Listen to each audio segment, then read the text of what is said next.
Hey guys, welcome back to my channel. और आज के वीडियो में हम लोग देखने वाला है स्पाइरल एरे वन। ठीक है, तो ये वीकली कॉन्टेस्ट का पहला क्वेश्चन है और बहुत आसान है। ठीक है, तो पढ़ते हैं question. An array is considered special if every pair of its adjacent elements contains two numbers with different parity. Okay, so you are given an array of integers nums. Return true if nums is a special array, otherwise return false. Okay, ठीक है, तो हम लोग को बताना है कि यार ये जो एरे दिया हुआ ना, ये स्पेशल है कि नहीं।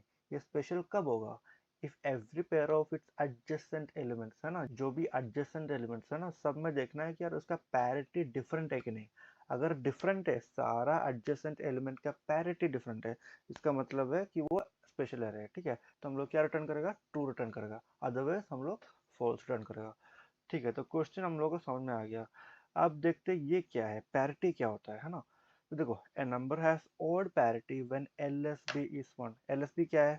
Least significant bit, right. तो कोई भी नंबर है, लेट्स से 3 है ना, तो इसका जो बाइनरी क्या होगा?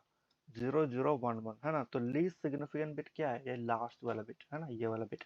अगर कोई भी नंबर का लीस्ट सिग्निफिकेंट बिट अगर वो 1 है, तो उसको हम बोलेंगे कि यार ऑड पैरिटी है। ठीक है, वो नंबर का पैरिटी ऑड है। और कोई भी नंबर का जो लीस्ट सिग्निफिकेंट बिट है अगर वो 0 है, तो उसका इवन पैरिटी है। ठीक है, तो इसका मतलब क्या है? कभी भी ऑड पैरिटी है, इसका मतलब वो जो नंबर है ना, वो नंबर ही ऑड होता है। ठीक है, अगर कोई भी नंबर का लास्ट वैल्यू 0 है और वो इवन पैरिटी में आता है, इसका मतलब वो जो नंबर है ना, वो इवन है। ठीक है, तो क्वेश्चन में क्या कर रहा है कि भाई जितना भी एडजेसेंट एलिमेंट्स है ना, वो सबका पैरिटी डिफरेंट होना चाहिए। डिफरेंट मतलब क्या है? जैसे कि मान लो एक नम्स दिया हुआ है, तो उसमें ऑड एलिमेंट आ गया, उसके बाद इवन आ गया, उसके बाद ऑड आ गया, उसके बाद इवन आ गया। तो ये क्या है? ये एक स्पेशल अरे है। हाउ? क्योंकि इसका जो पैरिटी है ना, पहले ऑड है उसके बाद इवन है, तो ये दोनों क्या हो गया? एडजेसेंट हो गया, है ना। तो ये डिफरेंट है। ये दोनों देखो, है ना, इवन ऑड, ये भी डिफरेंट है। और ये दोनों देखो, ऑड और इवन, ये भी डिफरेंट है ना। तो ये डिफरेंट है, तो उसका मतलब है कि यार ये पैरिटी है। तो डिफरेंट है, तो उसका मतलब क्या है कि यार स्पेशल है ना, स्पेशल है। मान लो एक ऑड है, इवन है, ऑड है, इवन है, इवन है ना। ये दोनों तो डिफरेंट है, ये दोनों डिफरेंट है, ये दोनों डिफरेंट है, बट ये दोनों डिफरेंट नहीं है। इवन नंबर है और साथ में भी एक इवन नंबर है, मतलब इवन पैरिटी का, है ना। तो सेम पैरिटी का बन गया। इसका मतलब क्या है? ये स्पेशल नहीं है। तो अभी देखते हैं कुछ कुछ एग्जांपल्स में। ठीक है, तो हम दो एग्जांपल लिया है, तो इसमें देखते हैं यार, 4 और 3, है ना। ये क्या है? इवन है, और ये क्या है? ऑड है ना। तो इवन ऑड ये दोनों तो डिफरेंट है। ठीक है, आगे बढ़ो। 3 और 1 में देखो, ये क्या है? ऑड है, और 1 क्या है? ये भी ऑड है, मतलब सेम पैरिटी है। तो इसी टाइम में हम बोल सकते हैं कि भाई ये ना स्पेशल अरे नहीं है। तो ये वाला अरे स्पेशल अरे नहीं है। तो क्या हम आगे भी चेक करने की जरूरत है? नहीं है, क्योंकि यहाँ डिफरेंट भी बन गया ना पैरिटी, ये स्टिल स्पेशल नहीं है। क्यों? क्योंकि यहाँ पर देखो सेम है ना। तो अकॉर्डिंग टू स्पेशल अरे, all the adjacent element should be having different parity, है ना। तो उसका वजह से ये स्पेशल अरे नहीं रहेगा। ठीक है, तो अब देखते हैं ये वाला एग्जांपल में। देखो, पहले कौन सा है? इवन नंबर है, देन ऑड नंबर है, फिर यहाँ पर इवन नंबर है, फिर यहाँ पर इवन नंबर है। ओ, ये दोनों में डिफरेंट पैरिटी है, इवन और ऑड। ये दोनों में डिफरेंट पैरिटी है, ऑड और इवन, है ना। और ये दोनों में भी डिफरेंट पैरिटी है, क्योंकि ये इवन है और ये ऑड है ना। तो जितना भी एडजेसेंट एलिमेंट्स है, सबका पैरिटी डिफरेंट है। तो हम बोलेंगे ये वाला ना, ये वाला अरे स्पेशल अरे है। अब देखो, करना क्या, हम लोग को क्लियर हो गया। ठीक है, जितना भी एडजेसेंट एलिमेंट्स है, हमको बस चेक करना है कि भाई सारा का सारा एडजेसेंट एलिमेंट ना वो सेम है या डिफरेंट है, मतलब वो सबका पैरिटी सेम है या डिफरेंट है। ठीक है, तो अगर कोई भी एडजेसेंट एलिमेंट का पैरिटी सेम है, दैट मीन्स वो पर्टिकुलर अरे स्पेशल नहीं है ना। अगर सारा एडजेसेंट एलिमेंट डिफरेंट है, इसका मतलब वो वाला अरे स्पेशल है ना। सिंपल। तो क्या करेगा? 1 से लेके n-1 तक हम लोग आइट्रेट करेगा। मान लो i चल रहा 1 से लेके n-1 तक, और i ना i-1 के साथ कंपेयर करेंगे। तो ये दोनों हो गया एडजेसेंट, है ना। मतलब हम यहाँ खड़ा रहेगा और मेरा पीछे वाला जो एलिमेंट है ना, इसके साथ कंपेयर करेगा, फिर आगे जाएगा और पीछे वाला एलिमेंट है ना, इसके साथ कंपेयर करेगा, फिर यहाँ जाएगा और पीछे वाला एलिमेंट है ना, इसके साथ कंपेयर करेगा। ठीक है, तो 1 से लेके लास्ट तक जा रहा है ना। मान लो इंडेक्सिंग 0 1 2 3 है है ना, 1 से लेके n-1 जो कि ये इंडेक्स है यहाँ तक जा रहा है ना।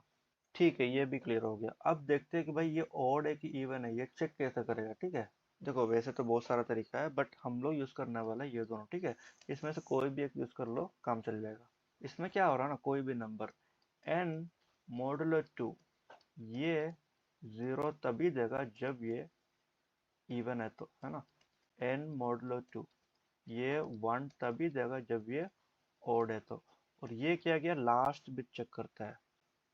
लास्ट बिट 1 तभी होगा ये ऑड है तो, है ना। लास्ट बिट 0 तभी होगा जब ये इवन है तो। फिर चेक कैसे करेगा, n एंड 1 ये 1 तभी देगा जब ये ऑड है तो। और एंड 1 ये 0 तभी देगा जब ये इवन है तो, है ना। यहाँ पर इक्वल्स टू 0 और यहाँ पर इक्वल्स टू 1 भी लिख देते हैं। अब मान लो कि मेरे पास दो एडजेसेंट एलिमेंट्स है। ठीक है, अभी के लिए मान लेते हैं ए और बी। ठीक है, हमको चेक करना है कि यार इसका पैरिटी सेम है कि नहीं, है ना। तो इधर I can write a modulo 2 equals to b modulo 2, है ना। इसका मतलब क्या हो गया, ये ट्रू तभी देगा जब ये दोनों ओड हो या ये दोनों इवन हो, है ना। इसका मतलब सेम हो। तो चेक करते जाएगा कि भाई सेम है कि नहीं। अगर सेम है दैट मीन्स उसी मोमेंट में रिटर्न कर दो कि भाई फॉल्स है ना। उसी मोमेंट में रिटर्न कर दो कि फॉल्स है। अगर ये सेम नहीं है तो लास्ट तक चेक करो और एंड में जाकर रिटर्न करो कि भाई ट्रू है।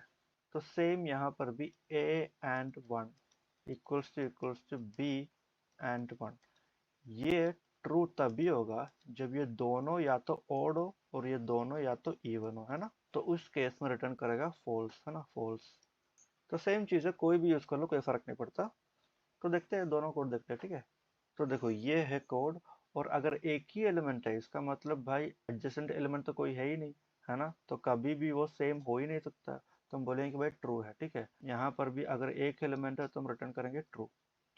और हम फर्स्ट इंडेक्स से लेके लास्ट इंडेक्स तक आइटरेट करते जाएगा। यहाँ भी फर्स्ट इंडेक्स से लेके लास्ट इंडेक्स तक आइटरेट करते जाएगा।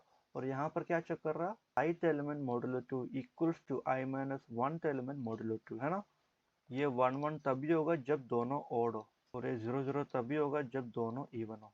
ये दोनों केस में पैरिटी तो सेम है, तो इस केस में बोलेंगे कि भाई फॉल्स है, ये स्पेशल हो ही नहीं सकता। सिमिलरली यहाँ पर देखो, nums of i and 1 equals to nums of i minus 1 and 1। इसका मतलब क्या है, ये 1 1 तभी होगा ये दोनों जब ओड हो तो। ये भी 0 0 तभी होगा जब ये दोनों इवन है तो, है ना। तो ये दोनों केस में क्या हो गया, पैरिटी सेम हो गया, है ना। तो उस केस में हम बोलेंगे कि भाई ये कभी भी स्पेशल अरे हो ही नहीं सकता, है ना। लास्ट में यहाँ आ गया, इसका मतलब कि भाई कोई भी एडजेसेंट सेम नहीं है, दैट मीन्स ट्रू। सेम यहाँ भी अगर लास्ट तक पहुंच गया इसका मतलब क्या है, कोई भी एडजेसेंट एलिमेंट का पैरिटी सेम नहीं है, तो रिटर्न करेगा ट्रू, है ना। तो अब देखते हैं टाइम और स्पेस कॉम्प्लेक्सिटी। टाइम कॉम्प्लेक्सिटी और स्पेस कॉम्प्लेक्सिटी बहुत आसान है। ठीक है, ये लोग कितना टाइम चल रहा है ना, ऑफ एंड टाइम। ये वाला भी ऑफ एंड टाइम, है ना। तो टाइम कॉम्प्लेक्सिटी हो गया ऑफ एंड टाइम और स्पेस कॉम्प्लेक्सिटी हो गया ऑफ वन। क्यों, क्योंकि we are not using any extra space. तो बहुत आसान क्वेश्चन था और आई होप कि आपको पूरा चीज समझ में आया। Okay then, until next time, see या।